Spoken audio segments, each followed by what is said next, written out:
welcome to Cooking with SonicBlu, and today I'm going to take you on down to New Orleans, Louisiana. That's right, New Orleans, for all you New Orleans, Louisiana residents who know all about Bourbon Street. Bourbon Street is a fantastic plethora of many different shops, restaurants, lots of memorable times to be had there. Anybody who went to Mardi Gras knows Bourbon Street. Today we're going to make the meal that made Bourbon Street famous, Bourbon Street Chicken, and I'm going to show you how to do it. Look at all these ingredients, look at all this counter space. I have barely any room to work here. Where's my chicken? You could always take the cans away. I could always take the cans away, true, but I've been a little laxed in crushing them. Kind of a little disappointing though when you don't have a can crusher and you have to do everything by foot. Yeah. We're going to need a mixing bowl like this. We're going to need a skillet, and we're also going to have ricey reese on the side of this. We're going to put this into a bed of ricey reese, so we need some long grain rice. And we're going to need brown sugar. There's my chicken. Let me move this out of the way and get to the chicken. This is the chicken. I'm going to put it in the sink so I'll have room. Now we have room. Let me just move some of this stuff out of the way. And my vinegar was just basically sitting on the side of the sink and ready to topple into it. But yes, we will also need apple cider vinegar and some extra virgin olive oil, Worcestershire Shearshire sauce, and some ginger, and some cayenne pepper, guarantee. And we're also going to add a little ketchup to it. So, are we ready to begin? Where do we start? We start by cooking this chicken. Now, it's best to get chicken breasts. And unfortunately, because of the multitude of things I have going on my counter, all my available counter space is now taken up by the ingredients that are going into this thing. So what we're going to do, and since my chicken breast, the bottoms of them are still frozen, look at that. What I'm going to do is I'm going to prepare some very hot water once I get this thing off. It looks like a bandage almost. It's actually there to help sop up all of the juices that are made from the chicken. It doesn't always happen that way because there, as you can see, there's a lot of juices in here. But that's alright. Just we're going to remove the chicken out of the packages. And since they're still kind of frozen, we're going to have to let this kind of thaw out a little bit. So let's get this out of here. We'll put this aside. Here. Just for the time being. Okay, first of all, let's get this ricey reese going and out of the way so we can have more room for our counter. We're going to get a cup of ricey reese. And this is going to serve as sort of a bed to have on top when we put our Bourbon Street Chicken on top. Now, do you think that's going to be enough for 2 people? A cup of rice? I'd probably be putting maybe another half a cup in there, maybe. A half a cup of ricey reese. I would say put another half a cup in there. About 1 1/3. That works too. Because I want to save the rest of this for jambalaya. Yeah, I don't blame you there. And that'll be our next Cajun Creole dish, is jambalaya. Yes, you're going to be saying, I guarantee this is jambalaya when you taste it. Now, we're going to put the ricey reese away. Okay, so to that rice, we're going to add 1, 2, and 2/3 cup of water, because we always go with the formula: 1 part rice, 2 parts water. Let that drink. Now, I'm going to get the ricey reese going. And what we're going to do is we're going to get this on, turn it on very low, and cover it immediately. You will need to stir that, so later on, take a stirring spoon, we're going to stir it. Is we're going to take this bowl here. First thing we're going to do is we're going to concoct a little sauce together. So, follow right along with me as we add 1 to 2 tablespoons of extra virgin olive oil. There's 1. And there's 2. Beautiful. We are going to require these, so we'll just use this tablespoon again. And a clove of garlic is about a little bit less than that. About that much. Now you can add a little or as much garlic as you want to taste, but that's about a clove of garlic right there minced. Let's add a little bit extra to that because that might not actually be a full clove. There you go. There's a full, huge clove of garlic. So a little bit extra, to match for the taste of garlic, and we love garlic. Okay, our next ingredient is going to be 1/4 teaspoon of ginger. 1/4 teaspoon of ginger. And we're going to add cayenne pepper. 1/4 teaspoon of cayenne pepper. Now this is very spicy pepper. It's not as spicy as, say, ghost pepper sauce or anything like that that's really super spicy, but we are talking about some dynamite, kick it up a notch stuff here. So use a little bit of cayenne pepper just for the flavor and the spice. Nothing more than that. What is it about Bourbon Street that really screams out bourbon? Well, Bourbon Street anyway. You got Bourbon Street Chicken. You got all those restaurants along the way. You got shops along the way. Tourism is there. Mardi Gras is there. You got a lot of humongous things to go there and see and do when you're in New Orleans and go to Bourbon Street. But really, we're going to actually take the bourbon name of this chicken recipe and put it to the ultimate test. We are going to substitute the apple juice, which we only use 1/4 cup of, and substitute it with real bourbon. Now, keep in mind, the reason why it's called Bourbon Street Chicken is because it was made famous on Bourbon Street in New Orleans, Louisiana. But some people will actually add bourbon, and we're using 1/4 cup of that. That's bourbon whiskey there. Now, don't worry about whether or not this will get you drunk, because the heat will neutralize the effects of the alcohol, so that way you won't be getting drunk off of this. But if you do, you're a lightweight. I mean, even Wolf Dog can eat a lot of this stuff and never get drunk. That's how good this is going to turn out, because all we're going after is the flavor. Yeah, it stank, don't it? Man, you can smell I guarantee that stuff stank. That's what they'll say down there in Louisiana. Yeah, you can definitely smell it, that's for sure. Oh yes, I'm getting thirsty already. Anyway. Okay, our next ingredient is going to be light brown sugar. And make sure that it's as fresh and soft, kind of like the light rainfall, and you go out to the playground and you feel the sand. That's about how soft you want your brown sugar to be, because if it's as hard as a brick, get another bag. You don't want to be working with bricks.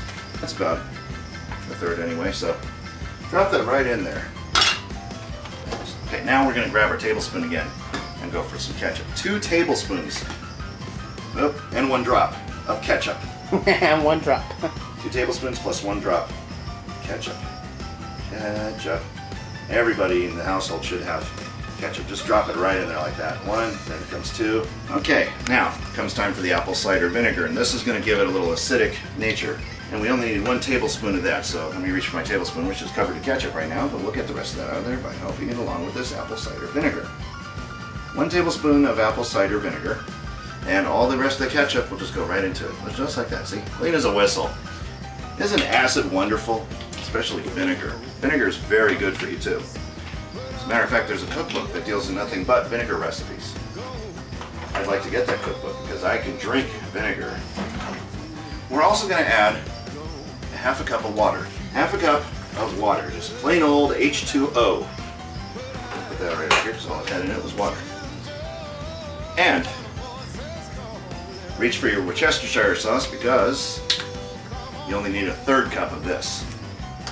But if you want it to taste more of a Chinese type of meal, then you add soy. But we're actually changing the recipe a little bit by adding Worcestershire sauce to give it a nice steakhouse flavor. 1/3 cup of Worcestershire sauce. 1/3 cup of Worcestershire going in. That's starting to look like Louisiana already. We're going to give this a stir until everything is well blended. The ketchup, everything off the side of the bowl and into the mixture, because you don't want any extra ingredients on the side there. And we really should invest in another mixing bowl because we've got a divot in there from when it was being too close to the heat at our Miller address. So you got the garlic there. Look at that, with garlic just swimming around there having a field day. You got the Worcestershire sauce, you got the apple cider vinegar, you got the brown sugar, so to give it a nice sweet flavor. You got the cayenne pepper to give it a little spicy kick. You got the bourbon whiskey for flavor, and the Worcestershire sauce to make it make a sauce out of it. And you got the ketchup there to help caramelize everything. All mixing together into this beautiful Cajun style sauce. Ooh, now that smells like Cajun. Basically, if you don't have cayenne pepper, my suggestion is instead of using a 1/4 teaspoon of cayenne pepper, or maybe you just don't like stuff that spicy, but every home should have at least crushed red pepper. I don't know of any home that doesn't. So, in the case that you don't have cayenne pepper and you wish to use crushed red pepper, all you got to remember is instead of adding a 1/4 teaspoon of cayenne pepper, you can use 3/4 of a teaspoon of crushed red pepper. Just a little FYI for you. But it's not necessary if you just work with the cayenne pepper. So, now that's ready to go. Let's check out our chicken here real quick. And they are thawed. Ready for the next step. And they're already rinsed. You thaw it and you rinse it. Yeah. Okay. Now, what we're going to do first of all, is going to wait till that water drains out, and then I'm going to put the bowl in here so I can have my counter back. Add my water. And here comes the sauce. Move the water away from it because you don't want drippies in your sauce. Okay, here what we're going to do is we're going to put all this chicken out and we're going to cut it. And to do that I need a knife. Make sure it's sharp. Oh yes, very sharp knife. Be very careful when cutting chicken. Just got to use a very sharp blade and make a sawing motion going back and forth like that. Cutting your chicken into strips like that. Into strips. Okay, come over here to the rice. You're going to stir it a little bit. So look at that, and just absorbed, everything absorbed right in there. And use the same spoon you used to mix the sauce with. Oh yeah, there you go. Give it a good stir. Now all of that water has been evaporated into the rice, but it's not done cooking yet because as you can see, it's still wet. We want our rice to be puffy. So leave it covered for some more time. It's on low, so you can take your time in making your rice. And we're just going to cut this guy in half like that. Okay, now about pieces like this size is mainly what you're looking for, so let's go ahead and cut this down. About pieces about that size. Oh, yeah, I didn't cut you down yet, did I? Okay, there we go. Not that piece, not like that. So, continue on for however many pieces of chicken you have. I'm wondering if maybe you should do your little magic thing. You want to see some magic? I think we should probably do some magic for this. Alright, let's do some magic then. What we're going to do is we're going to turn all of this chicken into strips just like this. So, now let's focus on this pile of chicken strips here. Okay, we want all of them to look kind of like this, no bigger than that. Okay, so here we go. Are you ready? Abracadabra, alakazam, cut this chicken as fast as you can. Hey, that's what I call good chicken. Nice job, everyone. All right, now that our chicken has been cut into strips, we're going to turn this on and turn it up to about a 7. Drop that chicken right down in there. And what we're going to do is we're going to brown it, helping it along with a little bit of seasoning to help blacken it just a little bit, make it nice and crispy. We're not going to use any oils, any butters, anything. Because first, chicken has its juices, and that stuff is going to come out and make a humongous mess in our blackening process. So we're going to wait until this has become white. We're going to drain it, bring it back to the fire, and you know what would be really good too is if you grilled your chicken. That way you get an instant charring being on direct flame. But since we don't have that luxury, not anymore, we are going to cook everything up in a skillet until it's all nice and well cooked. Well, give it time. You know, we might actually be able to put a grill on the back. Maybe. Maybe. About this point, you can actually stir your rice, and if it's nice and fluffy like you like it, then take it right off the fire. Don't even put it on low heat because the bottom of that rice is going to cake itself on there and burn, and it may ruin your pots and pans. So you definitely want to take it off the fire, and if you need to, heat it up in the microwave before you serve. So a little tip on cooking rice. Now, back over to the chicken, you can see the juices are now starting to form. That means that all of those succulent juices from the inside of the chicken are starting to become pushed out of the chicken, and the inside is becoming cooked. Or the juices are really starting to show in that chicken. So basically, all of that is going to be drained. We're not even going to retain any of our chicken juices. Nope. What we're going to do is immediately once chicken is done and it's fully white and you don't see any pink anywhere, and what we're going to do is we're going to drain it over here in the sink, and then we're going to put it back in and we're going to add my special blend of blackening spice. Why not something like regular blackened seasoning? Because it contains cayenne pepper and you already have plenty of it in your sauce. And if you're still trying to watch how much spice you actually take in, then I wouldn't really recommend this type of blackening seasoning. I have made my own blackening seasoning that doesn't have any spices in it whatsoever. It's just got the seasonings to help make it char and make it turn black. And it's basically the cumin, paprika, garlic, and onion salts, and the seasoned salt that help give it the blackening char that we're looking for. But it doesn't have anything spicy. So that's my own blend of blackening spice. That, you know, when you actually make it at home, you can add cayenne pepper to it to make it the ultimate blackening seasoning. But keep in mind that you already have cayenne pepper in some of the dishes that you are already cooking. So you might want to leave that out and just add cayenne pepper as you need it. That's the way I do my blackening spice. That is almost done. That didn't take long at all. That is almost done, not quite done. I'm going to grab the colander, bring it back over here.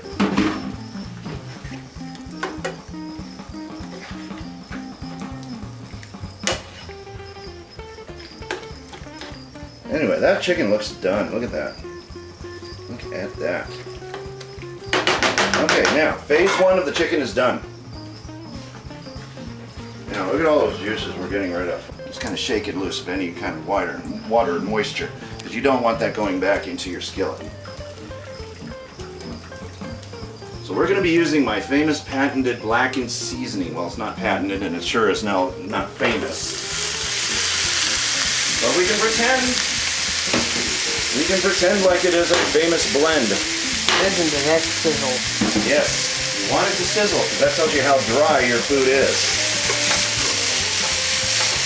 Now, we want a little crispiness in it, so get out your blackening seasoning. Hopefully you made it just the way I make it, right here. And just kind of dust over the top of that with that patented, famous blackened seasoning. Okay, be quick about it too, because this chicken is going to cook dry. You have to be quick. Okay, here we go. Stir, stir, stir, stir that chicken, stir that chicken, stir, stir, stir, stir. Without... Be very careful not to throw it all over the place. Relying on some of the little juices that are still inside the chicken to coat the outside of the chicken. Make sure that that seasoning spreads. And look at the color. You can instantly see now all of those spices are starting to blend together. There goes another piece. Keep cooking this on high. Everything is done on a high fire. That's another thing about Louisiana, especially in the South cooking. They always cook everything on a high fire, or slow cooking all day long. But we don't have time to slow cook it. We want to eat now because we're hungry. So, keep on moving it around and maybe you can get it a good shape like this. Okay. And if you want to wait a little while and just turn and cook slowly now, because now we got it spread, and now we just need for it to crispen up a little bit.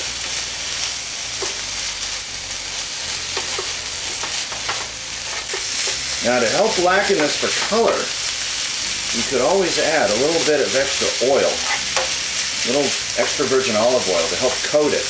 And that helps the blackening process too.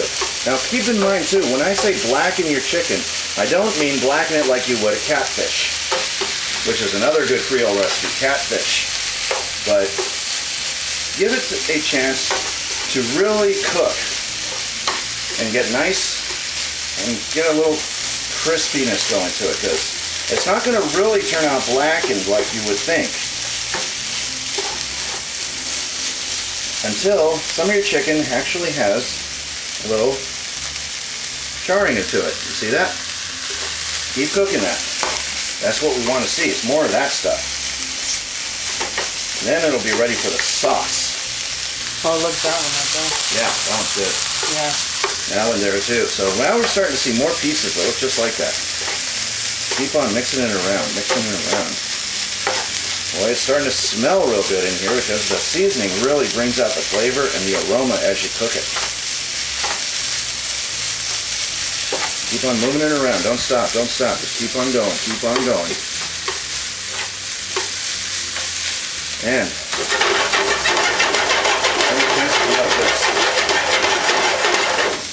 and keep going. Look at that. Now you can see it. It's starting to show on a lot more pieces. That's great.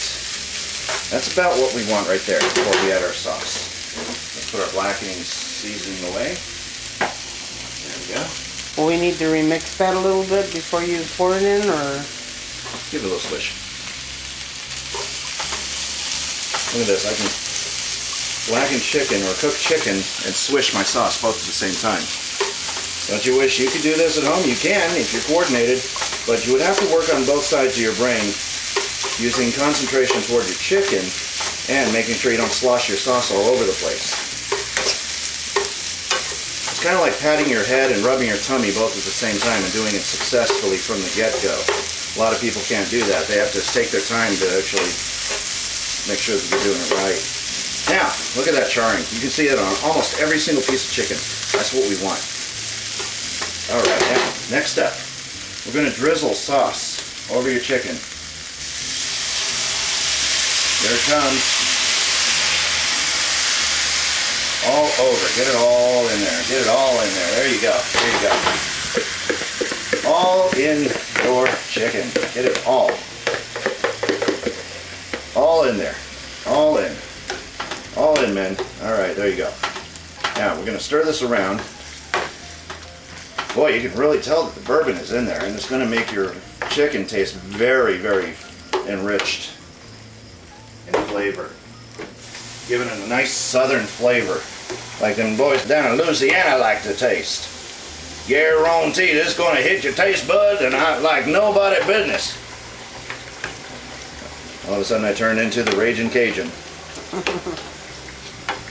Let it cook for a while in that sauce. Now, it will also help too, if you want to marinate your chicken in this sauce before you cook it, do that too. But let's face it, we didn't have enough time to do that today. So what we're going to do here is going to let this chicken kind of slow cook a little bit, so we're going to turn this heat down to 6. And leave it open too. Don't want to cover this because we want this all to be soaked into the chicken, and we want it to be absorbed into the chicken.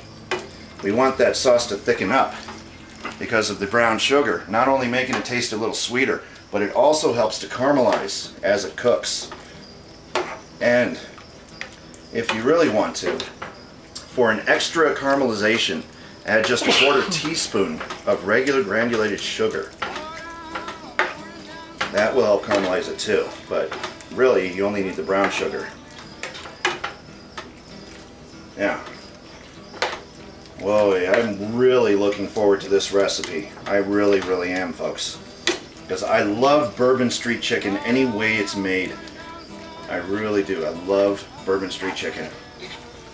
And those of you that are Creole might actually want to take a few notes too, because we made some substitutions along the way. But those of you that are Creole know how to make bourbon chicken in the first place, and far be it from me to tell you how to do your work, especially from that of Louisiana cook. You never tell a cook from Louisiana how to do their job. They already know how to cook, and they got some of the best restaurants on Bourbon Street. And one of them has his own line of spices. That would be my idol, Chef Paul Prudhomme. But this time we didn't go for any of your spices. So no offense, Paul, this time it's my recipe. So sorry, Paul. Next time I'll use you though.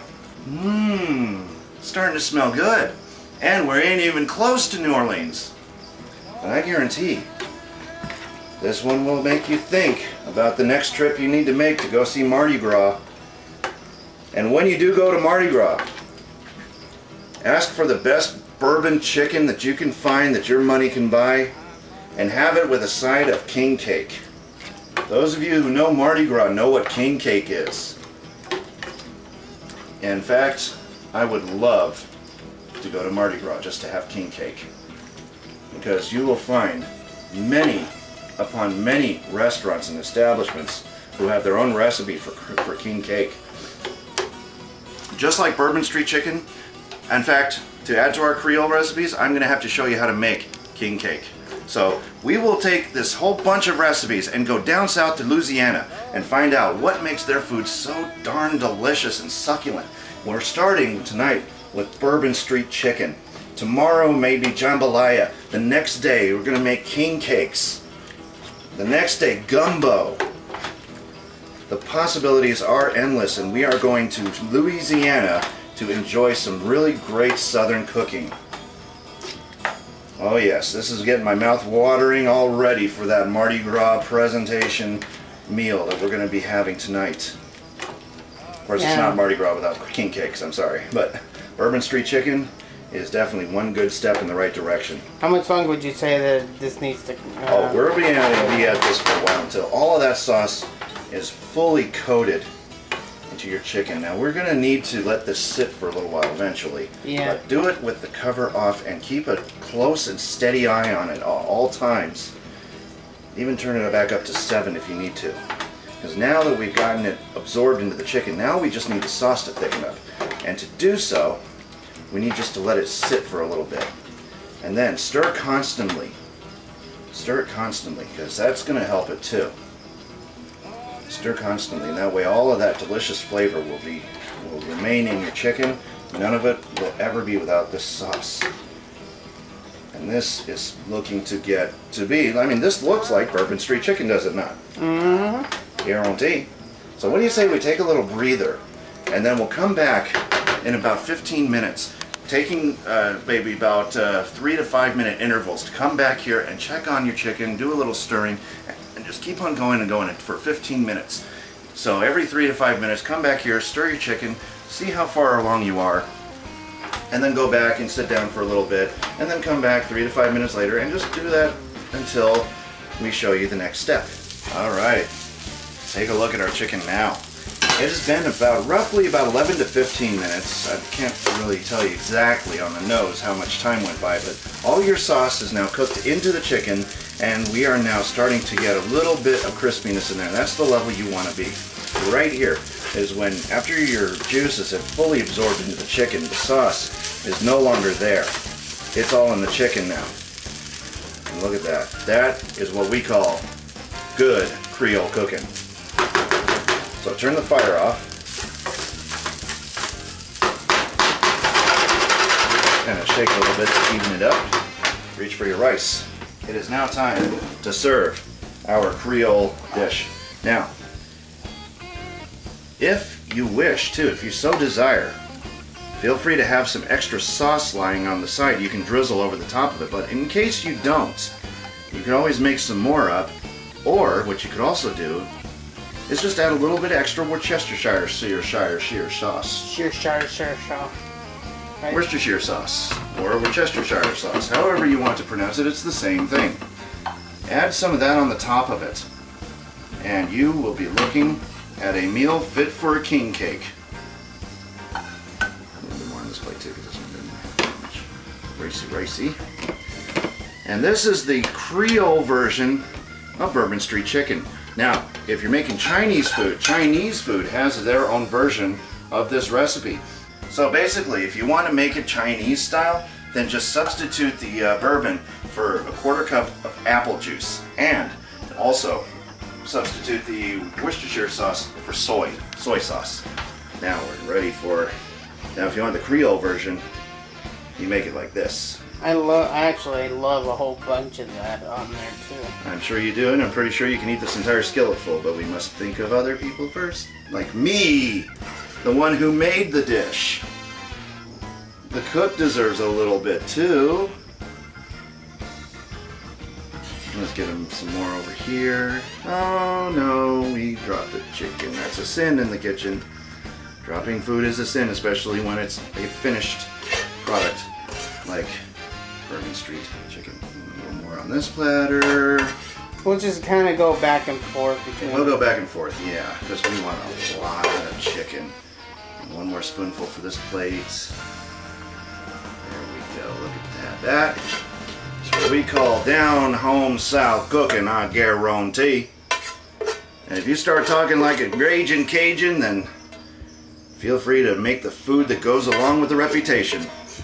Because this is Southern Louisiana style cooking at its finest, folks. And there you go. All of the chicken is being used.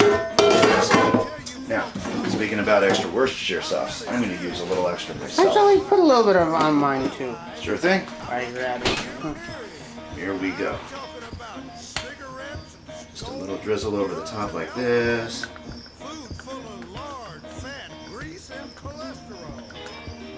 A little over the top. I like a lot of it, so, but... well, you could probably be putting a little bit over mine too, a little bit more on mine too if you want. Add some more to the rice too.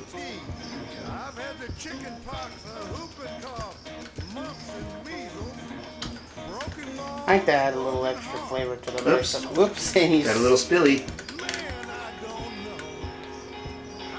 There you go. That's Nice good. and saucy. A little extra in mine too, just in case I didn't add enough the first time around. Great. Now, don't use up all of this stuff because we're going to be using this rest of this stuff for our jambalaya next time on Cooking with SonicBlu. But for now, I'm going to grab us a couple of forks and we are going to see whose reaction would you like to see first? Because I always do Wolf Dog first and then I do myself.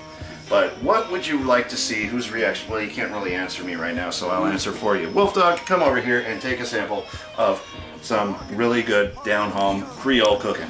Now, to help with the blackening and the crispiness also, you know what you need to use for blackening is a cast iron skillet, but unfortunately I don't have one. That's alright. We can always pick up one if we need to, but... If we have to, yeah. Yeah, that's when we do our blackened catfish, and I'll show you how to do that in a cast iron skillet. Mm-hmm. But anyway, first bite of Bourbon Street Chicken. If I... If you can grab a piece of the chicken. You want to get the whole thing with the rice too. Yeah. There you go. What do you think? Oh, it does taste like Bourbon Street Chicken. Does it really? Especially with the spice of the cayenne pepper. And you can really taste the spice, huh? Mm-hmm. All right. Ooh. Now you need to try this. You can definitely taste the cayenne pepper. Wow.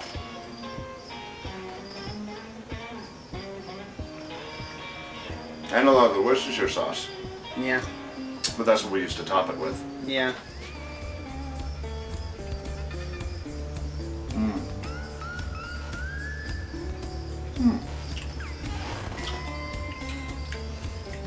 In all actuality, this didn't turn out too bad. Nice and sweet. I got the sweetness from the brown sugar. This little bit of spice from the cayenne pepper. It's not overwhelming. The flavor of the whiskey is really present. I can't even taste the garlic. But there are so many other great flavors inside this dish that just screams Southern Louisiana cooking. Well, I think this is a win-win situation, folks. Now, you might not have ever been to Louisiana before. You may not have ever attended Mardi Gras before. You may have never even known what a Bourbon Street is. But let me tell you something. If you ever want to experience Louisiana in your very own kitchen, this is a good start. So when you make your sauce, a little tip for you, make a little bit extra. And that way, you can use it to drizzle over the top, and it'll taste wonderful. But speaking for the Old Popette Show, this is SonicBlu Darkfold with Bourbon Street Chicken. So make it, and let me know how it turns out by leaving a comment below, and I'll see you then. When it's time to do some more recipes. And remember what I say, if you're not cooking good, you're definitely not in Bourbon Street.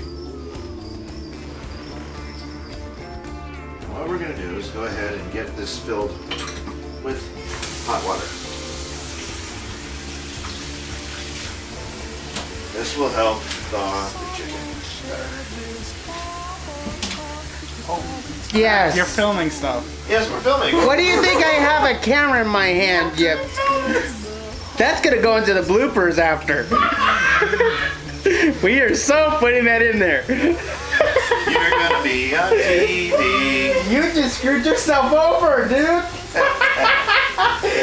Ladies and gentlemen, that was Cassie the otter, the camera-shy otter who just stayed in front of the camera.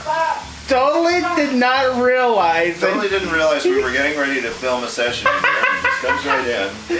Oh my gosh, Cassie. We need to get an on-air sign for the door. We need to. Why don't we buy one? Heck, why don't we make one? We Oh can my put something gosh, we in. really need to get one of those. Oh, we do. Well, you know what we should do is like put it right up over there. If we're doing a show, it's like on air. Leave us alone. Anywho, Without Cassie interrupting again. no, I don't think he's coming into the kitchen until the rest of the night.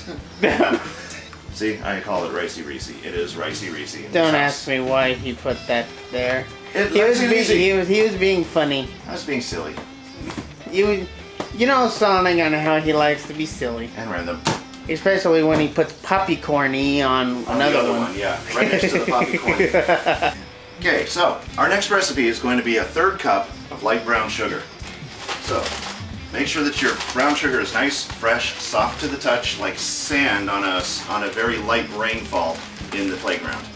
Did you just said recipe? What? You didn't say ingredient. You said recipe. What?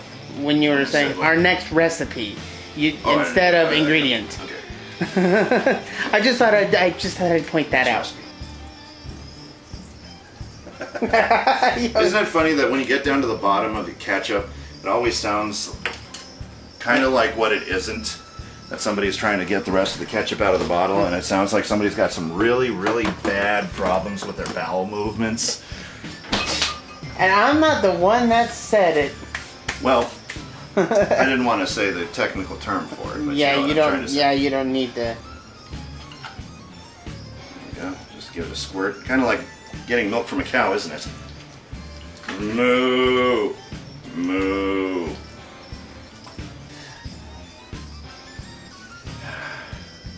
Wait, I don't want to drink that. That's the sauce. If you want to drink some of that sauce, drink Old Crow.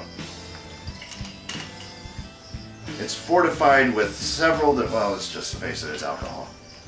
I don't have to advertise that you're drinking alcohol. Alcohol? Alcohol. And colander. Tell me, what day is it today? It's a calendar, you nimrod. Colander. See, that's my face again. That's what I thought. Colander. Calendar. Colander. Calendar. Colander. Yeah, whatever. It's a colander calendar.